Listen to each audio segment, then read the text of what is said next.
গ্রামে ছিল মিনু নামের একটি মেয়ে। তার বাবা মা কেউই ছিল না, তাই সে সংসার চালাতে বাজারে তরমুজ বিক্রি করত। সে বাজারে হাবলু নামে ছিল একটা দুষ্ট লোক। সে শরবত বিক্রি করত। সে বেশি লাভের আশায় শরবতে পানি মেশাতো, তাই তার শরবত খুব একটা সুস্বাদু হতো না। গ্রামের কোনো লোকই তার দোকানে শরবত খেতে আসতো না। অন্যদিকে মিনু রোজ তার জমি থেকে তরমুজ এনে টাটকা টাটকা তরমুজ বাজারে খুবই কম দামে বিক্রি করত। এতে তার তরমুজ সকলের খুবই পছন্দ হয়। তরমুজ, ভালো ভালো তরমুজ, লাল লাল টাটকা টাটকা তরমুজ, তরমুজ খেতে সুস্বাদু, আসুন দেখে যান। এমনই একদিন তার সবগুলো তরমুজ বিক্রি হয়ে যায় আর মিনু খুশি মনে বাড়ি চলে যায়।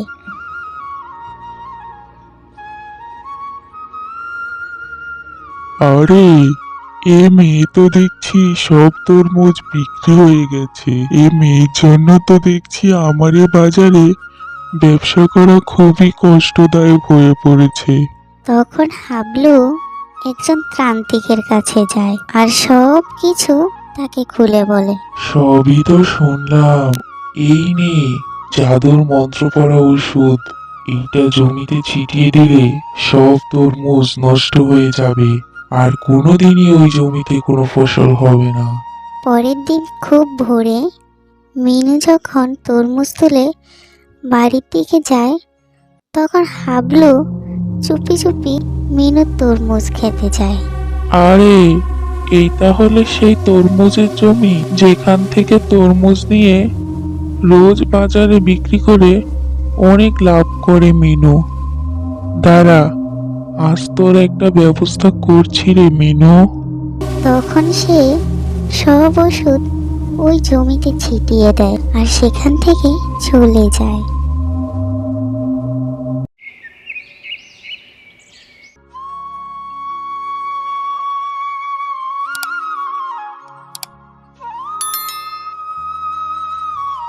পরের দিন মিনু যখন তার জমিতে আসে, তখন সে তার সব তরমুজ কালো হয়ে যেতে দেখে। হায় হায়, আমার একই সর্বনাশ হলো গো! এমনটা কি করে হলো? আমার এখন কি হবে গো? আমি কি করে আমার সংসার চালাবো এখন? এরপর সারা দিন কেটে যায়। মিনু মন খারাপ করে বসে বসে কাঁদতে থাকে। দিন পেরিয়ে সন্ধে হয়ে যায়। মিনু যে আর বাড়ি ফিরে যায় না। তখন গাছের ঢালে বসে একটি দৈত্য সব কিছু দেখতে পায়। এই মেয়ে এখানে বসে বসে কাঁদছে কেন? দেখি তো এই মেয়ের কি হয়েছে। আরে, এই মেয়ে, তুমি এখানে কাঁদছো কেন? তোমার কি হয়েছে? আমি খুবই গরিব ও অসহায় একটা মেয়ে। এই পৃথিবীতে আমার কেউ নেই। বাবার রেখে যাওয়া একটা জমি ছিল, সেখানে তরমুজ চাষ করে কোনো রকম সংসার চালাতাম। কিন্তু কোনো এক অজানা কারণে আমার তরমুজের সব ফলন নষ্ট হয়ে যায়। এখন আমার কি হবে? আমি কিভাবে আমার সংসারটা চালাবো?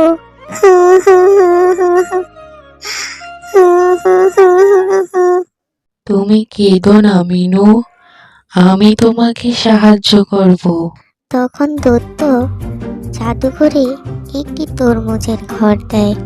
এই যে, এটা হলো জাদুর তরমুজের ঘর। এখানে তুই মজার মজার তরমুজ ও সুস্বাদু তরমুজের জুস পাবি। এটা শুনে মিনু অনেক খুশি হয় আর সে ঘরের ভিতর ঢুকে পড়ে। সাথে সাথে তরমুজ বাড়িটি উড়ে মিনুর বাজারে চলে যায়। গ্রামের সবাই তো তখন সেই তরমুজ বাড়ি দেখে ভীষণ অবাক হয়। মিনু তখন সে ঘর থেকে বের হয়ে আসে আর তরমুজের কল ছেড়ে দেয়।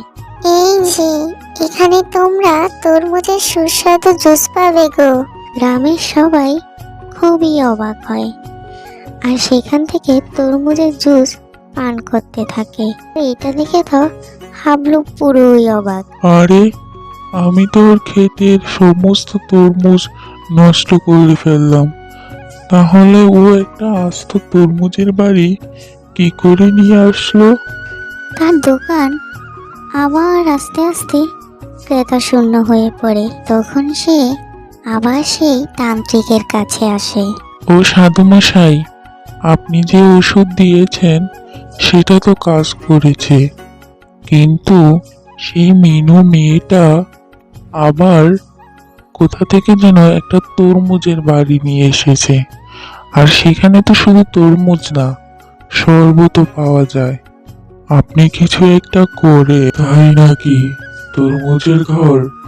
তাহলে তো বিষয়টা খুব একটা স্বাভাবিক লাগছে না, চল তো গিয়ে দেখি।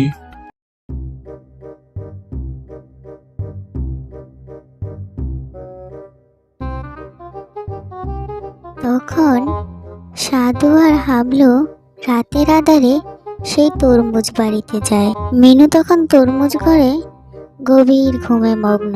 আরে এ তো দেখছি জাদুকরি তরমুজের ঘর, নিশ্চয়ই এই মেয়ের মাঝে জাদুকরি কোনো শক্তি আছে। আর তখনই সেই দৈত্য এসে সেখানে হাজির হয় আর জাদু করে তাদের দুজনকে বন্দি করে ফেলে। এরপর তাদের নিয়ে চলে যায় গভীর বনে। সেখানে নেয়ার পর ওরে বাবা রে, ওরে মা রে, আমাদের মাফ করে দাও, আমরা আর এমন ভুল করব না। না, তোদের মাপ করা যায় না। তোরা হচ্ছিস অসাধু ব্যবসায়ী, অসৎ উপায়ে মানুষের ক্ষতি করিস বেশি মুনাফা লাভের আশায়। তোদেরকে আমি কখনো মাফ করব না। দৈত্য তখন তাদের কোনো কথা না শুনে তাদের নিয়ে চলে যায় গভীর জঙ্গলে। এরপর থেকে তাদের আর কোথাও দেখা যায়নি। আর এদিকে মিনু খুব সুন্দর করে গ্রামের সকলকে নিয়ে বসবাস করতে শুরু করে। আর গ্রামের সবাইও তার দেওয়া তরমুজের জুস খেয়ে এবং তরমুজ পেয়ে খুবই খুশি। বন্ধুরা, আমার ভিডিওটি যদি তোমাদের ভালো লেগে থাকে তাহলে আমার চ্যানেলটিকে সাবস্ক্রাইব করে আমার পাশে থেকো।